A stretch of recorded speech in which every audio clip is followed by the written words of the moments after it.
ఉమ్మడి తూర్పుగోదావరి జిల్లాలో పలు చోట్ల డయేరియా కేసులు నమోదవుతున్నాయి. ముఖ్యంగా కాకినాడ జిల్లా తునిలో మొన్న 16 మందికి సోకింది. అయితే అదృష్టవశాత్తు అందరూ కూడా కోలుకున్నారు. దాంతోపాటు నేను సామర్లకోటలో కూడా 35 మందికి సోకింది. అయితే వాళ్ళందరూ కూడా 35 మంది క్షేమంగా ఇంటికి చేరుకున్నారు. దురదృష్టవశాత్తు ఒకళ్ళు మాత్రం కన్నుమూశారు. ప్రస్తుతం మనతో ఈ డయేరియా గురించి మాట్లాడేందుకు అసోసియేట్ డాక్టర్ చంద్రశేఖర్ మనతో ఉన్నారు. అసోసియేట్ ప్రొఫెసర్ డాక్టర్ చంద్రశేఖర్ మనతో ఉన్నారు.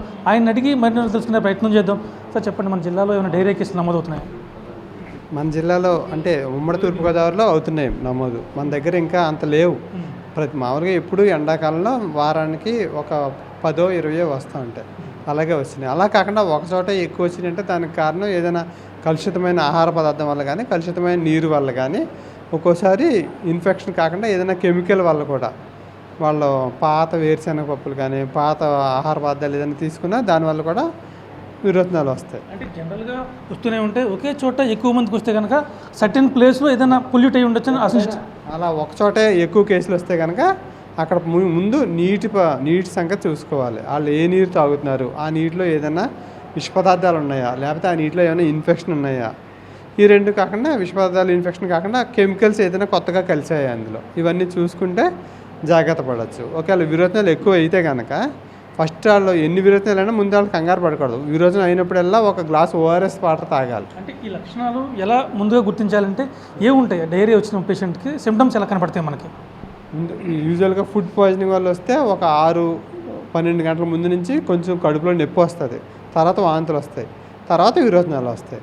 విరోచనాలు తక్కువ ఎక్కువసార్లు వెళ్ళిపోతాయి, స్పీడ్గా వెళ్ళిపోతాయి. ఇవన్నీ ఇన్ఫెక్షన్ వల్ల వచ్చింది, పాయిజన్ వల్ల వచ్చింది విరోచనాల కింద లెక్క. మిగతా వేరేవి అయితే ఫిట్స్ కానీ, అంటే వేరే జబ్బులు, ప్రత్యేకమైన జబ్బుల వల్ల వచ్చి ఇన్ఫెక్షన్ అయితే ఫిట్స్ కానీ, చేతులు కళ్ళు పనిచేయడం కానీ అలాంటివి కూడా ఉంటాయి. అవి లేకుండా ఉంటే ఖచ్చితంగా ఎక్కడో కలుషితమైన నీరు వల్లే వచ్చినట్లు లెక్క. ముఖ్యంగా డయేరియా సోకిన వ్యక్తి ముందుగా ఏం జాగ్రత్తలు తీసుకోవాలి? అతను హాస్పిటల్కి వచ్చే లోపు అతను ఏ రకమైన అక్కడ ఫస్ట్ ఎయిడ్ తీసుకోవాలండి? విరోచనాలు వచ్చినప్పుడు పాలు తాగకూడదు, పొల్లటి తాగకూడదు, మజ్జిగ తాగితే మంచిది. ఇంకోటి ఏంటంటే ఒక గ్లాస్ నీటిలో స్పూను, అందరికీ తెలిసిందే, మీకు మళ్ళీ చెప్తున్నాను బాగా గుర్తుంచుకుంటారండి, ఒక స్పూన్ షుగరు, చిటికెడు ఉప్పు వేసుకుని తాగుతూ ఉండాలి. ఒక మోషన్ అయితే ఒక అర గ్లాసు, 2 మోషన్లు అయితే 1 గ్లాసు, అలా తాగుతూనే ఉండాలి. విరోచనాలు తగ్గపోయినా ప్రాణాపాయం అయితే ఉండదు అలా చేస్తే. తర్వాత అది ఎందుకు వచ్చిందో కారణం బట్టి దానికి సెపరేట్ యాంటీబయాటిక్స్ వేయడమో, లేకపోతే విష పదార్థాలు అయితే దానికి విరుగుడు వేయడమో, లేకపోతే కెమికల్స్ వల్ల అయితే దానికి కడుపుకి అల్సర్కి ఎలా ట్రీట్ చేస్తామో అలా ట్రీట్ చేస్తారు.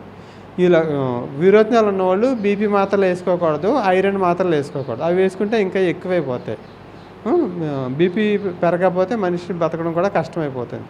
వాళ్ళకి తెలియకుండా డాక్టర్ గారు మందులు ఆపొద్దన్నారు కదా అని పొరపాటున వేసేసుకుంటారు. బాలం బళ్ళు, ఐరన్ బిళ్ళలు, లేకపోతే బీపీ బిళ్ళలు, నొప్పి బిళ్ళలు కూడా వేసుకోకూడదు. ఇవి వేసుకుంటే అనవసరంగా వాళ్ళ ప్రాణాల మీదకి తెచ్చుకునే వాళ్ళు అవుతారు. ఇందాక పళ్ళ రసాలు కూడా పుల్లటివి తాకూడదు. ప్రభుత్వం ORS అని అందరికీ చెబుతుంది, కానీ ప్రైవేట్లో ఒక ORSL అని ఒకటి వచ్చింది, అది విరోచనాల్లో మాత్రం వేసుకోకూడదు. పొరపాటున అది వేసుకుంటే ఎక్కువైపోతాయి విరోచనాలు. దాని మీద కూడా వాళ్ళు ఆ కంపెనీ వాళ్ళే రాశారు, ఇంగ్లీష్లో రాశారు. చాలా చోట్ల యాపిల్ మీద బొమ్మ కనిపించి, ఒక మ్యాంగో బొమ్మ కనిపించి అది ORSL అని ఉంటుంది. ఎక్కువ శాతం మంది వాళ్ళు ORS అనుకుని తాగేస్తున్నారు, తెలియకుండా తాగుతున్నారు. కానీ దాని మీద రాసుంది, కంపెనీ వాళ్ళు న్యాయంగానే రాశారు, విరోచనాలు అయితే తాగొద్దని ఇంగ్లీష్లో రాశారు. ORSLకి తేడా తెలియక అందరూ తాగుతున్నారు. అది తాగితే ఎక్కువైపోతుంది. కానీ నీరసంగా ఉన్నప్పుడు, వేరే నీరసం ఉన్నప్పుడు అది తాగొచ్చు. కాబట్టి ముఖ్యంగా ఆహారం ఏం తీసుకోవాలంటారు? డయేరియా వచ్చిన వ్యక్తి ఆహారం ఏం తీసుకోవాలి, అలాగే ఎన్ని రోజుల్లో కోలుకునే అవకాశం ఉంటుంది? కోలుకోవడం అనేది కొంతమంది 2 రోజుల్లో కోలుకుంటారు, కొంతమంది 5-6 రోజులు పడుతుంది. ఆహారం నెంబర్ 1 ఆహారం అయితే సగ్గు బియ్యము, బార్లీ, సోడి జావ, ఇవి నెంబర్ 1. లేకపోతే సేమియా, ఇవి ఎక్కువ తీసుకుంటే వాళ్ళకి ఖచ్చితంగా కడుపు బలం కూడా పెరిగినట్టు ఉంటుంది, వికారం తగ్గిపోతుంది. ఇంకా దానిమ్మ రసం ఎక్కువ తాగినా బాగుంటుంది. దానిలో కూడా విపరీతం మార్పు కనిపిస్తున్నాయి. ఒకరోజు ఉక్కగా ఉంటే ఒకరోజు చెమట పట్టడం లాగా. సో ఇటువంటి ప్రదేశాల్లో ఇటువంటి రోగాలు రాకుండా ఉండాలంటే ప్రజలు ఏ రకమైన జాగ్రత్తలు తీసుకోవాలి? కాచి చల్లార్చి నీళ్ళు తాగాలి. ఏ రోజు ఆహారం ఆ రోజు. నిన్నటిది చద్దన్నము, నిన్నటిది మొన్నటిది అసలు తినకూడదు, చారైనా కూరైనా. ఇంకా కొంచెం తేడా రాగానే హాస్పిటల్లో వచ్చి చూపించుకోవాలి. పుల్లటి అస్సలు తాగకూడదు. మరి కళ్ళు కానీ గంజి కానీ పుల్లగా ఉంటే ఇంకా అవి తాగకూడదు. ఒకరికి వచ్చిన తర్వాత ఇంట్లో వాళ్ళందరూ జాగ్రత్త పడిపోవాలి. అదే ఆహార పదార్థం వల్ల వస్తే జాగ్రత్త పడితే మిగతా వాళ్ళకి రాదు. జాగ్రత్త పడకపోతే ఇంట్లో అందరూ కూడా అతిసారి వచ్చి బాధపడతారు.